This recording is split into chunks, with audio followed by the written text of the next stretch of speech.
अस्सलामुअलैकुम दोस्तों, मेरा नाम डॉक्टर लियसगर है और आज की इस वीडियो में हम डिस्कस करने जा रहे हैं इंपॉर्टेंट की पॉइंट्स ऑफ हीट। याद रखिएगा हमारे सिलेबस में थर्मोडायनेमिक्स शामिल है, लेकिन जो है वो हम हीट चैप्टर से रिलेटेड तमाम इंपॉर्टेंट की पॉइंट्स को जो है वो डिस्कस करने जा रहे हैं ताकि इससे रिलेटेड थर्मोडायनेमिक्स और हीट के रिलेटेड दूसरे टॉपिक्स भी हैं वो भी आसानी से आपके कवर हो जाएं। तो आइए स्टार्ट करते हैं हीट के हम इंपॉर्टेंट की पॉइंट्स। तो आज के इस लेक्चर को शुरू करने से पहले एज यूजुअल आपसे रिक्वेस्ट करेंगे कि अगर आपने अब तक हमारे इस चैनल को सब्सक्राइब नहीं किया जो कि सिंध बोर्ड टीचिंग के नाम से है, तो काइंडली आज ही आप हमारे इस चैनल को सब्सक्राइब करें और साथ ही साथ बेल आइकन को लाजमी क्लिक करें ताकि हमारी अपलोड करदा तमाम इंपॉर्टेंट वीडियोज़ की नोटिफिकेशन आपको रिसीव हो सके। तो आइए सबसे पहले हम बात करते हैं हीट की बात करते हैं। तो हीट हमारे पास जो है वो total kinetic energy of the molecule of substance को कहा जाता है, यानी किसी भी सब्सटेंस में पाई जाने वाले मॉलिक्यूल्स की जो काइनेटिक एनर्जी का जो सम होता है, टोटल होता है, वो हीट कहलाता है। इसकी ऐसा यूनिट है जूल, सिंबल है Q. Transfer from hot body to cold body, cold body से हॉट बॉडी पर ट्रांसफर होती है। It is a form of energy की फॉर्म है और इसको मेजर किया जाता है कैलोरी मीटर से। हीट ट्रांसफर होती है कंडक्शन, कन्वेक्शन, रेडिएशन के जरिए। Conduction solid to solid, convection में क्या होता है कि कंडक्शन में क्या होता है, ये हीट ऐसे ट्रांसफर होगी जिसमें मॉलिक्यूल जो होंगे वो एक जगह से दूसरी जगह ट्रांसफर नहीं होते हैं। कन्वेक्शन में क्या होता है, मॉलिक्यूल्स जो होते हैं वो ट्रांसफर होते हैं। रेडिएशन में क्या होता है, जब दो चीज़ों के दरमियान मीडियम नहीं होगा तो रेडिएशन के जरिए हीट एनर्जी ट्रांसफर होगी। मिसाल के तौर पर जो वो सूरज से ज़मीन पर जो हीट एनर्जी ट्रांसफ़र होती है वो रेडिएशन के ज़रिए होती है। इसी तरीके से अगर हम बात करते हैं टेम्परेचर की, अगर हम बात करते हैं, हम अगर टेम्परेचर की बात करें तो एवरेज काइनेटिक एनर्जी है, हीट एनर्जी टोटल थी, ये एवरेज काइनेटिक एनर्जी है। इसके जो वो स्केल्स हैं सेल्सियस, फ़ारेनहाइट और केल्विन। सिंबल इसका टी है, ऐसा यूनिट इसकी याद रखिएगा केल्विन है। इसी तरीके से डिग्री ऑफ हॉटनेस और कोल्डनेस कहा जाता है। भाई किसी भी चीज़ की जो डिग्री और हॉटनेस और कोल्डनेस होती है वो टेम्परेचर है। थर्मोमीटर से क्या किया जाता है, उसको मेजर किया जाता है। इसके फॉर्मूले आपने तीन याद रखने हैं। केल्विन और सेंटीग्रेड को कैसे कन्वर्ट किया जाता है, सेंटीग्रेड और फ़ारेनहाइट को कन्वर्ट करने का फॉर्मूला और केल्विन और फ़ारेनहाइट को कन्वर्ट करने का फॉर्मूला। इसी तरीके से जो है वो याद रखिएगा इसमें हीट की जो है वो तमाम वही यूनिट है जो आपने एनर्जी और वर्क की यूनिट पढ़ी है। इससे पहले वाले चैप्टर में वर्क और एनर्जी की जो भी यूनिट है, हीट की तमाम वही यूनिट है। स्केल्स ऑफ टेम्परेचर की बात करेंगे, सेल्सियस, फ़ारेनहाइट और केल्विन। सेल्सियस स्केल के अंदर नंबर ऑफ डिवीजन जो होते हैं वो 100 होते हैं। फ़ारेनहाइट के अंदर नंबर ऑफ डिवीजन 180 होते हैं और केल्विन के अंदर नंबर ऑफ डिवीजन होते हैं 100। याद रखिएगा इसका मतलब सेल्सियस का एक डिवीजन फ़ारेनहाइट के 1.8 डिवीजन के बराबर और केल्विन के 1 डिवीजन के बराबर है। यानी सेल्सियस स्केल के अंदर 1 का इजाफा होगा तो केल्विन में भी 1 का इजाफा होगा, जबकि फ़ारेनहाइट के अंदर 1.8 का क्या होगा, इजाफा होगा। तो ये कन्वर्जन वाले फॉर्मूले इसकी प्रैक्टिस आप दोबारा रिवाइज कर लीजिएगा। वो टेम्परेचर जिस पर सेंटीग्रेड और फ़ारेनहाइट सेम होते हैं वो -40 डिग्री होता है। वो टेम्परेचर जिस पर केल्विन और फ़ारेनहाइट सेम होता है वो 574 डिग्री होता है। फिर इसके बाद जो है थर्मोमेट्रिक प्रॉपर्टीज़ की अगर हम बात करेंगे, property of a substance which changes with change of temperature. वो प्रॉपर्टी जो टेम्परेचर चेंज होने के साथ साथ उसमें भी तब्दीली आए वो थर्मोमेट्रिक प्रॉपर्टी कहलाती है। Example volume, pressure, electrical resistance, ये सब की सब क्या है, थर्मोमेट्रिक प्रॉपर्टी है। थर्मल एक्सपेंशन क्या है, change in size of an object on heating. किसी भी चीज़ को जब हम हीट करते हैं और उसकी साइज़ में अगर तब्दीली आती है उसे थर्मल एक्सपेंशन कहते हैं। लीनियर एक्सपेंशन क्या है, expansion in length of a solid on heating. Expansion in length of a solid, किसी भी सॉलिड को जब हम हीट करते हैं उसकी लंबाई में जो इजाफा होता है वो लीनियर एक्सपेंशन कहलाता है। और फिर यहाँ लिखा हुआ हमने expansion take place in 3 dimensional but we consider only 1 dimension. याद रखिएगा किसी भी चीज़ को जब हम गर्म करते हैं तो गर्म करते वक्त तीनों डायमेंशन में उसका इजाफा होता है, लंबाई, चौड़ाई, ऊंचाई, सब में। लेकिन यहाँ समझने की हद तक जो है वो लीनियर एक्सपेंशन में हम क्या करते हैं, वी कंसीडर ओनली 1 डायमेंशन, एक डायमेंशन को कंसीडर करते हैं तो उसे हम लीनियर एक्सपेंशन कहते हैं। इसमें फिर हम पढ़ते हैं change in length directly proportional initial length के। इनिशियल लेंथ जितनी ज़्यादा होगी चेंज इन लेंथ उतना ज़्यादा होगी। चेंज इन लेंथ जो है वो डायरेक्टली प्रोपोर्शनल किसके है, चेंज ऑफ टेम्परेचर के। टेम्परेचर में जितनी ज़्यादा तब्दीली लाओगे लंबाई में भी उतनी ज़्यादा चेंजिंग आएगी। फिर कोएफिशिएंट ऑफ लीनियर एक्सपेंशन, इसका फॉर्मूला याद रखना होता है change in length per unit initial length पर केल्विन राइज इन टेम्परेचर, और इसका यूनिट होता है kelvin inverse. Coefficient of linear expansion की यूनिट पूछी जाती है केल्विन इनवर्स। फिर फाइनल लेंथ का जो फॉर्मूला हम ड्राइव करते हैं, फाइनल लेंथ बराबर है L1 + अल्फा डेल्टा टी, ये था। वॉल्यूम एक्सपेंशन क्या है, एक्सपेंशन इन वॉल्यूम है, वहाँ लेंथ था यहाँ वॉल्यूम हो गया। Change in volume directly proportional initial volume के है, change in volume directly proportional किसके है, चेंज इन टेम्परेचर के है। कोएफिशिएंट ऑफ वॉल्यूम एक्सपेंशन का आपको फॉर्मूला याद रखना होगा, change in volume per unit initial volume पर kelvin rise in temperature, unit है केल्विन इनवर्स। फाइनल वॉल्यूम का फॉर्मूला फिर जो है वो आप करते हो कि फाइनल वॉल्यूम बराबर है V1 plus beta delta T, और relation between alpha and beta क्या होता है, बीटा बराबर है किसके, 3 अल्फा के। ये फॉर्मूला याद रखना है जो कि न्यूमेरिकल में काम आ सकता है। फिर हम बात करेंगे बाईमेटेलिक थर्मोस्टेट। थर्मोस्टेट वो डिवाइस होता है जो टेम्परेचर को मेंटेन रखते हैं, required for maintenance of temperature. ये वो डिवाइस होते हैं जो टेम्परेचर को मेंटेन रखने में काम आते हैं, जैसे रेफ्रिजरेटर, आयरन, जो कपड़े हम प्रेस करते हैं उसमें भी थर्मोस्टेट होता है। तो बाईमेटेलिक थर्मोस्टेट जो होता है वो कैसे काम करता है, work due to differential linear expansion. देखिए भाई, लेक्चर नहीं है कि मैं यहाँ डिटेल में डायग्राम से एक चीज़ बताऊं, लेकिन इसकी जो मेन बात है कि इसका जो बेसिक प्रिंसिपल है वो क्या है, डिफरेंशियल लीनियर एक्सपेंशन। दो डिफरेंट मटेरियल जो इस्तेमाल होते हैं उनकी coefficient of linear expansion different होने की वजह से ये क्या कर रहा होता है, काम करता है। फिर बाईमेटेलिक वाले मैकेनिज्म पर बाईमेटेलिक थर्मोमीटर भी इसी प्रिंसिपल पर काम करता है। फिर हमारे पास बात आती है गैस लॉ की।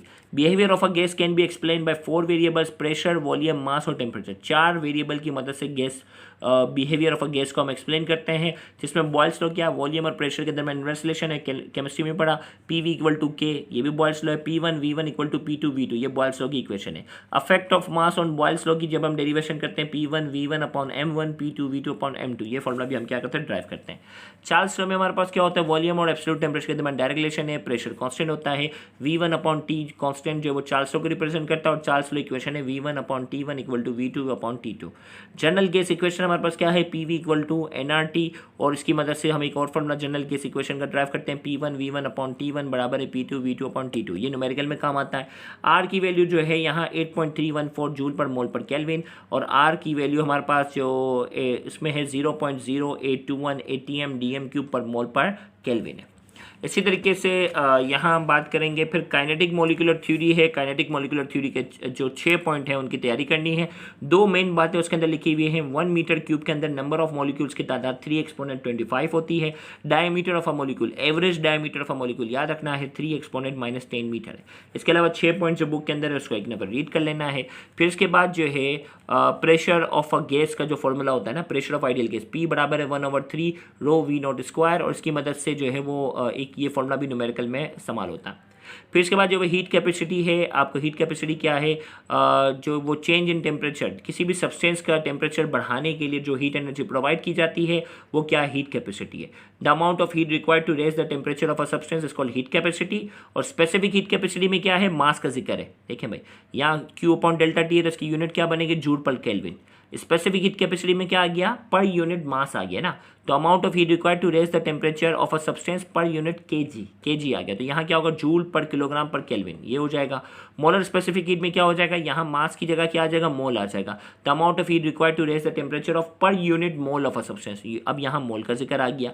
फिर स्पेसिफिक हीट ऑफ वाटर याद रखना है 4200 जूल पर किलोग्राम पर केल्विन है, और कैलोरी के अंदर 1 किलोग्राम पर ग्राम सेंटीग्रेड, ये भी यूनिट इस्तेमाल हुआ है कुछ पास पेपर में, 1 कैलोरी पर ग्राम पर डिग्री सेंटीग्रेड। ऐसा यूनिट में इसकी वैल्यू है 4200 जूल पर किलोग्राम पर kelvin. Law of heat exchange क्या कहता है, हीट जितनी लॉस होगी दूसरा सब्सटेंस क्या होगा, उसे क्या करेगा, हीट गेन करेगा। Heat loss equal to heat gain, ये लॉ ऑफ हीट एक्सचेंज है। फिर आ गया thermodynamics, branch of physics which describe the conversion of heat energy into mechanical energy. ये फिजिक्स की वो ब्रांच है जिसमें हम पढ़ते हैं conversion of heat energy into mechanical energy. Heat energy mechanical energy में कैसे कन्वर्ट होती है, या मैकेनिकल एनर्जी हीट एनर्जी में कैसे कन्वर्ट होती है, वो थर्मोडायनेमिक्स में पढ़ते हैं। फर्स्ट लॉ ऑफ थर्मोडायनेमिक्स का फॉर्मूला याद रखना है, डेल्टा यू बराबर delta Q minus delta W. Delta U जो है वो प्लस में होगा जब increase in internal energy, minus में होगा देखें प्लस में तब होगा increase in internal energy, internal energy जब डिक्रीज होगी तो ये माइनस में होगा। हीट रिलीज हो रही होगी यानी हीट लॉस हो रही होगी तो माइनस में, हीट एब्जॉर्ब होगी तो प्लस में। Work done on the system, system पे हम काम करेंगे तो माइनस में, work done by the system तो प्लस में।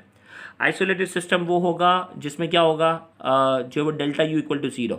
आइसोलेटेड सिस्टम वो सिस्टम होगा जिसमें हमारे पास जो वो मटेरियल चेंज में भी कोई तब्दीली नहीं आती। आइसोलेटेड सिस्टम में एनर्जी चेंज में भी कोई तब्दीली नहीं आती। चेंज इन इंटरनल एनर्जी क्या होगा, 0 के बराबर होगा। This is the general statement of law of conservation of energy.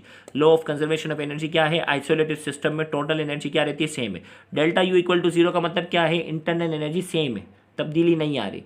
तो इसीलिए ये क्या है, जनरल स्टेटमेंट किसका है, law of conservation of energy का। फिर इसके बाद आ जाता है साइक्लिक प्रोसेस। साइक्लिक प्रोसेस वो होता है जो स्टार्ट और एंड जो है वो सेम पॉइंट पे होता है, जिसमें हीट एनर्जी जो भी दी जाती है वो किस में कन्वर्ट होती है, वर्क डन में कन्वर्ट होती है। फिर थर्मोडायनेमिक्स के हमारे पास प्रोसेस है, हमारे पास आइसोबैरिक प्रोसेस जिसमें प्रेशर कांस्टेंट रहता है, जिसमें वर्क डन जो होता है वो P डेल्टा V के बराबर है, जिसमें हीट एनर्जी जो भी प्रोवाइड की जाएगी वो चेंज इन इंटरनल एनर्जी और वर्क डन में कन्वर्ट होगी। Applicable for Charles law, isobaric process जो है गौर से सुनिएगा, आइसोबैरिक प्रोसेस चार्ल्स लॉ के लिए एप्लीकेबल है क्योंकि चार्ल्स लॉ के अंदर वॉल्यूम और एब्सोल्यूट टेम्परेचर के दरमियान डायरेक्ट रिलेशन होता है और प्रेशर क्या होता है कांस्टेंट, और यहाँ पे भी क्या है प्रेशर कांस्टेंट है, तो isobaric process is applicable for Charles law. V upon T equal to constant जो है वो किसको शो कर रहा है, कांस्टेंट प्रेशर को शो करता है, यानी आइसोबैरिक प्रोसेस को शो कर रहा है। आइसोबैरिक प्रोसेस का ग्राफ है P अपॉन V बराबर है, ये हॉरिजॉन्टल लाइन जो है ये इसका ग्राफ है। फिर आइसोबैरिक प्रोसेस में क्या होता है, वॉल्यूम कांस्टेंट होता है, वर्क डन जो होता है वो जीरो होता है और मिनिमम होता है। जितनी भी हीट एनर्जी दी जाती है वो पूरी की पूरी किस में कन्वर्ट हो जाती है, सिर्फ और सिर्फ इंटरनल एनर्जी में कन्वर्ट होती है, और इसका ग्राफ जो होता है वो वर्टिकल लाइन होता है। आइसोथर्मल प्रोसेस टेम्परेचर कांस्टेंट होता है, वर्क डन जो होता है वो मैक्सिमम होता है, चेंज इन इंटरनल एनर्जी जो होती है वो जीरो होती है, क्योंकि जो भी हीट एनर्जी प्रोवाइड की जाती है वो सबकी सब किस में कन्वर्ट होती है, वर्क डन में। तो मैक्सिमम वर्क डन हमें जो मिलेगा वो आइसोथर्मल प्रोसेस में मिलता है। फिर से तरीके से आइसोथर्मल प्रोसेस की अगर मैं बात करूं, applicable for Boyle's law, Boyle's law के लिए एप्लीकेबल है। इसका ग्राफ जो होता है ये जो प्रेशर और वॉल्यूम के दरमियान हाइपरबोलिक होता है, और इसी तरीके से जो वो process is perform slowly. Isothermal process को स्लोली परफॉर्म करवाना ज़रूरी है क्योंकि उसमें मुसलसल जैसे जैसे कोई चीज़ एक्सपेंड हो रही होती है या कंप्रेस होती है, उसमें हीट एनर्जी प्रोवाइड करनी होती है या हीट एनर्जी लॉस करनी होती है, तो हीट को एक जगह से दूसरी जगह ट्रांसफर के लिए टाइम चाहिए होता है, इसलिए इसको स्लोली परफॉर्म करवाना ज़रूरी है।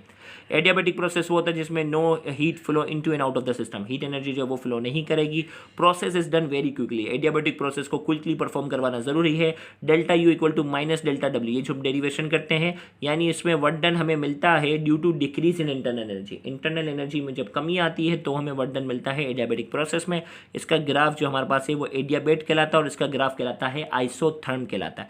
इसके ग्राफ का कर्वेचर कम होता है और इसके ग्राफ का कर्वेचर ज़्यादा होता है क्योंकि ये प्रोसेस जो है वो रैपिडली परफॉर्म करवाया जाता है। फिर इसके बाद Cp minus CV equal to R molar specific heat of gas at constant pressure में से माइनस करते हैं molar specific heat of gas at constant volume, तो वो मोलर गैस कांस्टेंट के बराबर है। फिर इसके बाद जो है वो आ जाता है सेकंड लॉ ऑफ थर्मोडायनेमिक्स। इसमें दो स्टेटमेंट है, केल्विन और Clausius. Kelvin statement heat engine को रिप्रेजेंट कर रहा है, क्लॉसियस जो है वो रेफ्रिजरेटर को। केल्विन और क्लॉसियस दोनों इक्विवेलेंट है, वो भी हम वो करते हैं ड्राइव। कार्नोट इंजन की बात करेंगे, ये आइडियल हीट इंजन होता है जिसमें कोई मैकेनिकल लॉस नहीं होती। उसमें कार्नोट साइकिल होता है जिसमें isothermal compression, adiabatic compression, isothermal expansion और एडियाबैटिक एक्सपेंशन होती है। इन चीज़ों की डिटेल पढ़ते हैं। आइसोथर्मल कंप्रेशन में क्या होता है, आहिस्ता आहिस्ता उसको जो वो कंप्रेस करवाया जाता है। कंप्रेशन के नतीजे में जो हीट एनर्जी जो टेम्परेचर जो बढ़ रहा होता है उसको कोल्ड बॉडी से रिमूव करवाते हैं। फिर उसके बाद एडियाबैटिक कंप्रेशन में रैपिडली हम करवा रहे होते हैं। इसी तरीके से आइसोथर्मल एक्सपेंशन में फिर स्लोली करवाते हैं, जो एक्सपेंशन के नतीजे में टेम्परेचर कम हो रहा होता है उसको हीट एनर्जी हम प्रोवाइड करते हैं। और फिर एडियाबैटिक एक्सपेंशन में हम क्या करते हैं, बाकायदा कार्नोट साइकिल वाला तो हमारा लेक्चर पब्लिक है, आप कार्नोट साइकिल सर्च कीजिएगा, आपको पूरे साइक्लिक डायग्राम से समझा दिए। फिर इसके कुछ फॉर्मूले हैं, E बराबर W/Q1 मल्टीप्लाई बाय 100। Q जो है Q1 जो हीट सप्लाई को शो कर रहा है और Q2 शो करता है हीट रिजेक्टेड को। ये फॉर्मूला ये फॉर्मूला ये फॉर्मूला, ये तीनों याद रखना है। ये लो टेम्परेचर को शो कर रहा है, ये हाई टेम्परेचर को शो कर रहा है, तो इसके भी छोटे छोटे न्यूमेरिकल आपको एक नंबर देखने पड़ेंगे। फिर एंट्रोपी क्या है, the measurement of the molecular disorder. Molecular disorder की जो मेजरमेंट होती है उसे एंट्रोपी कहते हैं। और entropy in terms of second law of thermodynamics क्या कहता है, एंट्रोपी और मोलिकुलर डिसऑर्डर ऑलवेज इंक्रीजेस और remain constant in isolated process. Isolated process में या तो एंट्रोपी जो है वो सेम रहती है या एंट्रोपी में क्या होता है, इजाफा होता है। ये entropy in terms of second law of thermodynamics में पढ़ते हैं। इसका फॉर्मूला है डेल्टा S बराबर है डेल्टा Q/T, यानी इसकी यूनिट बन गई जूल पर केल्विन। एंट्रोपी जो है वो कांस्टेंट होती है। रिवर्सिबल प्रोसेस के लिए एंट्रोपी हमेशा बढ़ेगी। इरिवर्सिबल प्रोसेस में किसी भी सिस्टम में हीट एनर्जी जो है वो प्रोवाइड की जाएगी तो एंट्रोपी पॉजिटिव होती है, हीट को रिमूव करते हैं तो एंट्रोपी नेगेटिव होती है। जब कोई चीज़ सॉलिड से लिक्विड में कन्वर्ट होता है एंट्रोपी में इजाफा होता है, लिक्विड से गैस में बढ़ता है तो भी एंट्रोपी में इजाफा होता है। लेकिन गैस अगर लिक्विफाई होती है एंट्रोपी में कमी आती है, लिक्विड अगर सॉलिड में कन्वर्ट होता है एंट्रोपी क्या होती है, कन्वर्ट होती है। तो ये सारी इंपॉर्टेंट मोटी मोटी बातें जो MCQ बेस्ड थी वो सारी हमने आज की इस वीडियो में डिस्कस की। न्यूमेरिकल वाली चीज़ें जो है वो आपने बुक से जो वो थोड़ी सी खुद रिवाइज करनी होंगी। Thank you very much. Allah हाफ़िज़।